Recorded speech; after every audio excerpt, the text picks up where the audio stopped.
وذكر فإن الذكرى تنفع المؤمنين.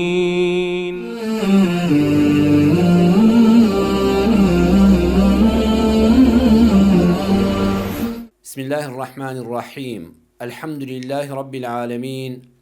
والصلاة والسلام على سيدنا وحبيبنا محمد وعلى آله وأصحابه أجمعين. قرآنی پڕبەرەکەت و بەخشش هەموو ئەو شتانەی بۆ باس کردوین کە زۆر گرنگن لە ژیانماندا. ئەم قورئانە پڕبەرەکەت و بەخششە ئەوەندەش ئاسانە،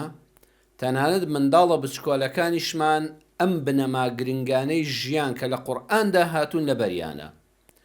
سوورەتی قوڕەیش هەموو منداڵان هەر لە بنەڕەتیەوە لە بەریانە کە پەروەردگارمان دەفەرمێ الذي أطعمهم من جوع وآمنهم من خوف. باسی دوو شاخەڵاتی خوای پەروەردگار دەکا بەسەر هەموو مرۆڤایەتیەوە کە بەڕاستی حەق وایە مرۆڤ لەبەر ئەم دوو شاخەڵاتە بەڕاستی بەندایەتی خوای پەروەردگار بکە. هەروەها پەروەردگار ئەوەشمان پێ دەڵێ لە ئاەتەکەدا کاتێک داوای بەندایەتی لە بەندەکانی دەکا کە ئەم دوو شتانەشی بۆ جێبەجێ کردوون. ئەی بەندەکان، ئێوەش بێنمەک مەبن، بەدنمەک مەبن، بێوەفا مەبن، هەر بەڕاستی ئەو ئەڵڵایە بپەرستن و بەڕازق و بە خالقی خۆتانی بزانن کە ئەم دوو شتانەی بۆ دابین کردوون. الذي أطعمهم من جوع وآمنهم من خوف. لە کاتی برسێتیدا تێری کردوون هەموو هۆکارەکانی خواردن و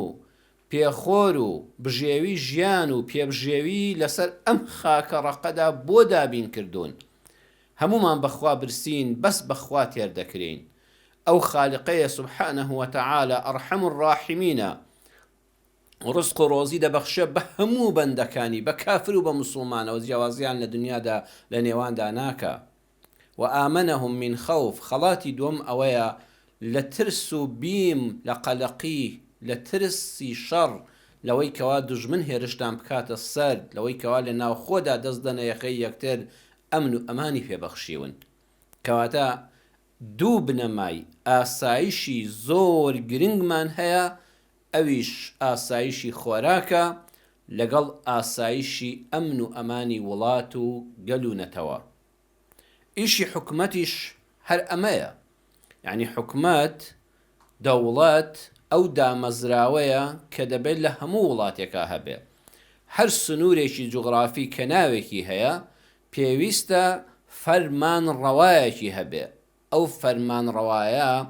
بە دادپەروەری حکمی ئەو وڵاتە بەڕێوە بەرێ. نابێ وڵاتێکمان هەبێ و حکومەتێکی نەبێ. بەڵام گرفتەکە لەوەدایە ئەگەر هات و فەرمان ڕەوا بوون بە کاربەدەست، بوون بە زلهێز، بوون بە خۆسەپێنەر بەسەر گەل و میلەتەوە، ئەو بەڕاستی کاولکاری ڕوودەدا. ئیشی حکومەتی دادپەروەر دابینکردنی دوو ئاسایشەکەیە بۆ خەڵک. یەکەمیان ئەطعەمەهم من جوع، دابینکردنی ئاسایشی خۆراک. ئاسایشی خۆراک، فود سکیوریتی، لە سەرەتای ساڵەکانی هەفتای سەدەی ڕابردووەوە پەیدا بوو. پێناسەی ئاسایشی خۆراک چییە؟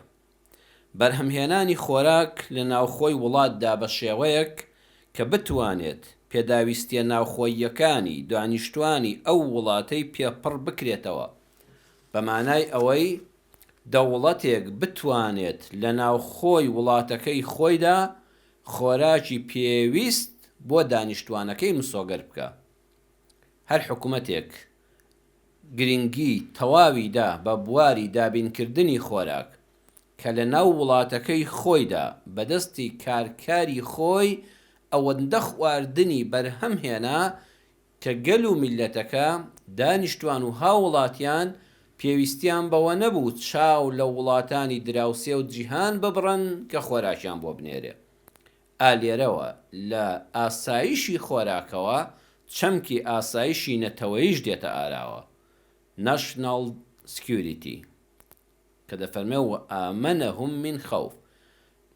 تێرمان کردن و لە برسێتی ڕزگارمان کردن لە نائەمینی و لە ترس و بیمیش ڕزگارمانکردن و ئەمن و ئەمانمان پێبەخشین هەردووکیان بەیەکەوە تێربوون لە برسێتی ڕزگاربوون لە ترس کەواتە بۆ پاراستنی دەوڵات لە هەر مەترسێکی ناوخۆیی یان دەرەکی ئیتر مەترسی سەربازی بێ یان مەترسی ئابووری بێ ئەوە پێی دەوترێ ئاسایشی نەتەوەیی لەبەر ئەوە هەر وڵاتێکی دنیا ئەگەر بیەوێ سەروەری خاک و نەتەوەکەی نەکەوێتە ژێر مەترسی هیچ وڵاتێکی تر پێویستە ئاسایشی خۆراکی تێدا بێت وەکو یادخستنەوە لە زنجیرە باسی یادخستنەوەدا دەڵێم یەک نەبوونی بەرهەمی ناوخۆیی و پشتبەستن بە خۆراکی دەرەکی یەکێکە لە سەرەکی ترین مەترسیەکانی سەر ئاسایشی خۆراک پشتبەستن بە بەرهەمی دەرەوەی وڵاتەکەت بەس چاول لەوە بێ لە هەموو سنوورەکانەوە ڕۆژانە تۆ خواردنت بۆ داخڵ بێ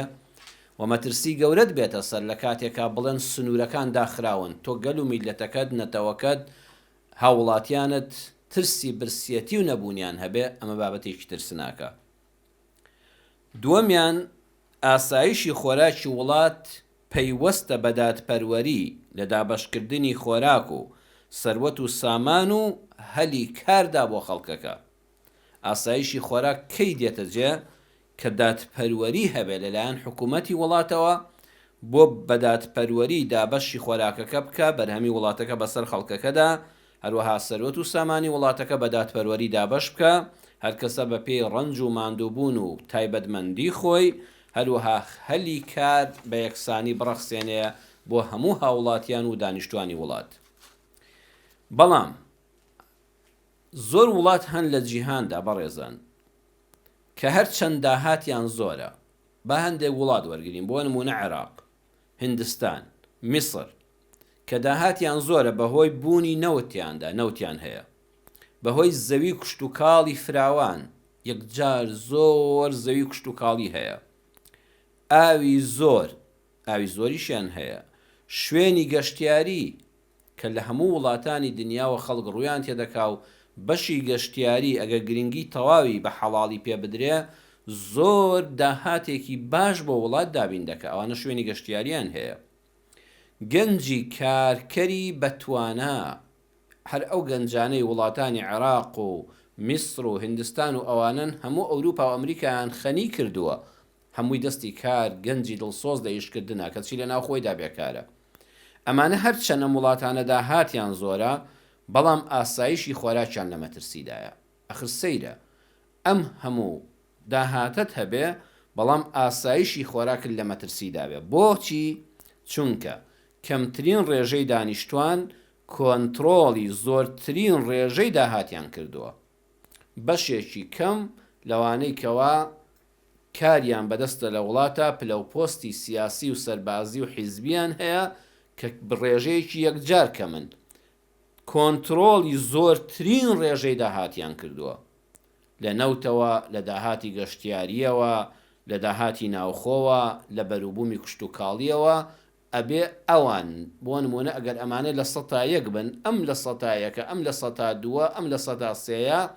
بەقەدەر لە 197 هەمووی دەخوا هەمووی کۆنتڕۆڵ کردووە بۆ خۆی ئەمڕۆ بە سەدان ملیۆن کەس لە جیهاندا خواردنی ڕۆژانەیان دەست ناکەوێت بڕوا بکەن یادتان دەخەمەوە یادی خۆم و ئێوە هەموو کات کە لەسەر سفرەکە دانیشتین هەزاران جار سوپاسی پەروەردگار بکەین ئەو نانەی کە لەبەر دەمی من و تۆیە زۆر جار بەدڵیشن نییە پەنا بەخوا ناشکوری پێ دەکەی بە سەدان ملیۆن خەڵک هەیە لەم جیهانەدا ڕۆژانە ئەو خۆراکەی دەست ناکەوێت برسی زۆرە لە جیهاندا بەهۆی خراپەکاری و نادادپەروەری مرۆڤەوە بەهۆی خراپەکاری و نادادپەروەری مرۆڤەوە چونکە خوای کاربەجێی ئەلحەکیم زەوی وا دروست کردووە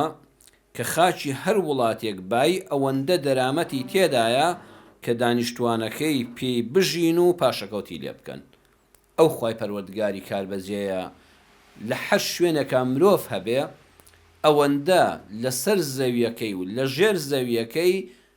خۆراکی دابین کردووە کە دانیشتوانی ئەو شوێنە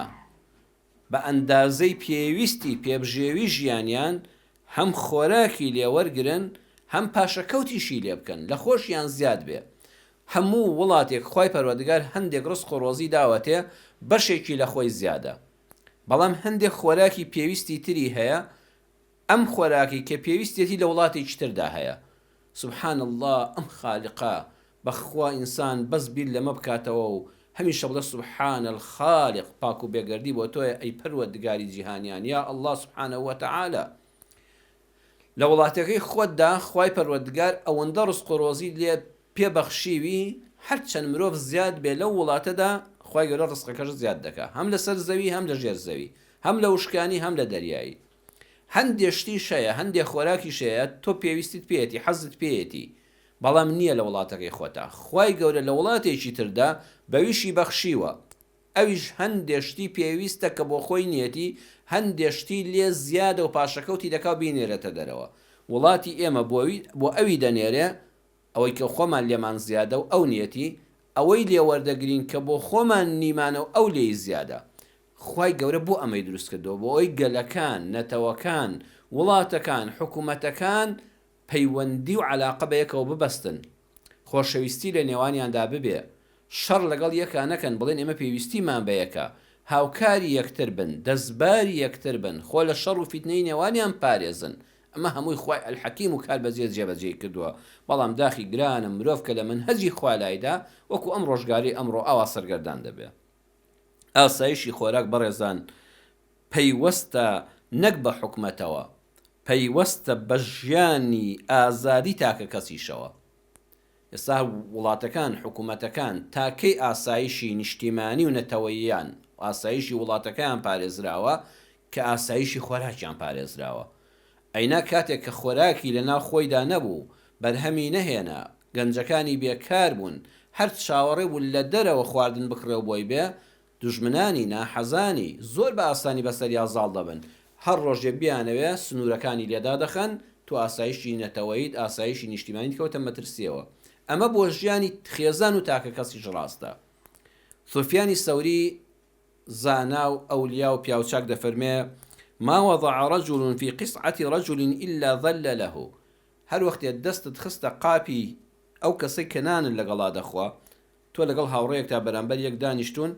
ئەو قاپێک لە بەردەمیایەتی، تۆش قاپێک خواردن لە بەردەمایە، خواردنەکەی تۆ کەم بوو، دەستت برد پارویەک لە خواردنەکەی ئەوت هێنا، لە شۆرباکەی ئەوت هێنا، دەفەرمێ بە ئەندازی ئەو پاروە زەلیلی دەبی، بە ئەندازی ئەو پاروە لە شکۆت دێتە خوارە و چاوبەرەژێری دەبی. بۆیە باوەک خۆی لە ئیسلام حاڵی بین، نەک بەداخەوە هەندێک مەلا، هەندێک بانخواز لەگەڵ ڕێزم بۆ مامۆستایان و بانخوازانی ڕاستەقینەی تێگەیشتوو لە ئیسلام کەوا لە خەڵکی دەگەێنن، وا خەڵکی حاڵی دەکەن، هەرچی هەتە بیبەخشە، هیچ بۆ منداڵەکان نەهێڵیەوە باشە، منداڵەکانت بۆیان بەجێ دێڵی دوایی چی دەکەن، یعنی بەردەوام ئەم وتارانە، ئەم بابەتە ئاینیە دەبیستم لە وتاری ئاینیدا، هەرچی هەتە بیبەخشە پێش خۆتی خەوە قیامەت. بەڵام کوا ئیسلام وای نەوتۆ، ئیسلام زەکاتی بۆ داناوی، سەدەقاتی بۆ داناوی، کۆمەڵە ڕێگەی بەخشینی بۆ داناوی، بەڵام لە هەمان کاتیشە ئەڵە مناڵەکانی شت لە یاد مەکە، نا زۆریان بۆ بەجێ بێڵە، دەفەرمێ زۆریان بۆ بەجێ بێڵە، با لە دوای مردنی خۆت بە هەژاری تووشی تێکچوونی سێ ئاسایش نەبن. هەر کەسێ منداڵەکانی بە فەقیری بەجێ بێڵێ، هیچیان بۆ بەجێ نەهێڵێ، بە فەقیری و بە ڕوت و ڕەجاڵی بەجێیان بێڵێ، مەترسی هەیە ئەو منداڵانە تووشی سێ تێکچوونی ئاسایش بن، ئاسایشی دەرونی، بەردەوام بە تایبەتی کاتێک کە هێشتا سەر پێ نەکەوتون، کە خۆیان دەبینن باوک هیچی بۆ بەجێ نەهێشتون و دایمە چاو لە دەستی خەڵکن لە قوتابخانەکەدا، لە ناو هاوڕێیانی گەڕەکدا، لە کۆڵاندا، بە زەیان بە خۆیان دادێتەوە، کەسانی دەروون لاوازیان لێ دەردەچێت، چاو لە دەست دەبن. هەروەها لە بواری خێزانیدا تۆ وەرە کوڕەکەت ژنی بۆ بێنە بە کرێچێتی، بە قەرزاری، بە بێ زێڕ، بە بێت جلوبەرێک، بووکێکی بۆ دێنی، هەموو ڕۆژێت چاوبەرەژێری ماڵی خەزور، یعنی وای لێدێ فەقیرە، بەردەوام ئاژاوی خێزانی هەیە، کاسەی پڕ ئاشتی ماڵە، حەقیقەتێکی ڕاستەقینەیە. ئەمجا پاشان ئاسایشی کۆمەڵایەتی تێک دەچێت. ئەم کوڕە ئەم کچە هیچ تاوانێکی نییە، لە ناو خزماندا، لە ناو کەسوکاردا هەل لە خۆ بەسچاوی سوک سیر دەکرێت بۆ لەبەرەوەی هەژارە، بەڵام کوڕی براکەی، کوڕی فڵان کەس، کوڕی خوشکەکەی خۆ هیچ مواصفاتێکی تێدا نیە هەموو خەڵک دەست لەسەر سنگ بەڵێ قوربان لە سەروی مەجلیسدا دەنیشێندرێت دەکرێت بەڕیش سپی قەوم پرسوڕاوێژی پێدەکرێت هەموو سیفاتەکەی ئەوەیە کە پارەی باشی هەیە کە ئۆتۆمبیلی بەرزی پێەیە کە خانوەکەی گەورەیە کە بوونێکی هەیە کە کار و کەسابەتێکی بەدەستەوەیە بۆیە لە ئیسلامی ئێمەدا دەفەرمێ منداڵەکانت بە دەوڵەمەندی بەجێبێڵە کاتێک سعد سەلامی خوای پەروەردگاری لەسەر بێ وتی ئەی پێغەمبەری خوا هەموو ماڵەکەم دەکەم بەخێر پێغەمبەری ئەکرەم صلی الله عليه وسلم فەرمووی نا نەیکەی هەمووی نابێ مافیەوە نیە هەموو ماڵەکەت بکەی بەخێر وتی ئەی پێغەمبەری خوا فەبیشەطری دەیکەم بە نیوەی بۆ منداڵەکانم نیوەی دەبەخشم لە پێناوی خوادا فەرمووی فەرمووی نابێ نیوەشی ببەخشی فەرمووی فەبیثلثی سێیەکی دەکەم دوو بەشی بۆ منداڵەکانم یەک دەبەخشمەوە دەیکەم بە سێ بەشەوە دوو بەشی بۆ ماڵ و منداڵم بەجێ دێڵم بە میرات من وا لە سەرە مەرگام بەشێکیشی دەکەم بە خێر و خێرات فەرمووی الثلث والثلث كثير بۆت هەیە سێیەکی ماڵەکەت بکەی بە خێر و خێرات بەڵام بەخوا سێیەکیش زۆرە ئەمجا فەرمووی إنك إن تترك ورثتك أغنياء بڕوابکە ئەی سعد ئەی سەحابی خۆشەویست و ئازیزم لە ئەوی شەو بۆ هەموو ئومەتی ئیسلام ئەگەر تۆ منداڵەکانت ئەوانەی کەوا دەبنە میراتگرت بەجێیان بێڵی بە دەوڵەمەندی زۆریان بۆ بەجێ بێڵی خەیڕون ئەوە باشترە خوا ئەوەی پێخۆشترە من ئەن تەدەعهم عالەة يتكففون الناس لە دوای خۆت هەرچی ماڵتە هەیە هەمووت پەرش و بڵاو کرد و کردت بە خێر و خێرات بەڵام ئەوان لەسەر سفرەی خاڵی دانیشتن دەستیان بە جیفانی خاڵیدا کرد محتاجی دەستی خەڵک بوون لە ئەموو ئەو دەپاڕانەوە ئەم فەرمودەیە لە بوخاری مسلم دەهاتووە علامة ابن عثيمين لشرح رياض الصالحين دا لشرح فرمودية دا لبرقي يقدا للاپري السيودو دا فرمي وفي هذا دليل على أن الميت إذا خلف مالا لورثته فإن ذلك خيرا له ابن عثيمين لشرح حديث دا فرمي أم فرمودية بلغي لسر أوي ئەو ماڵ و میراتەی کە بەجێی دێڵی بە شەرتێ بە حەڵاڵی کۆت کردبێتەوە ماڵی خەڵک نەبێ دزی و گەندەڵی و لوژدانی حکوومەت نەبێ بە حەڵاڵی کۆت کردوێتەوە بە ڕەنجی شان چۆن ئەوەی کردوتە بە خێر و خێرات و پێش خۆتت خستووە هەمووی فریاد دەکەوێت لە قیامەتە ئەوەش بۆ ماڵ و منداڵەکەت بەجێ دێڵی و ئەلحەمدولیلا بەهۆی ئەو سەروەت و سامانەوە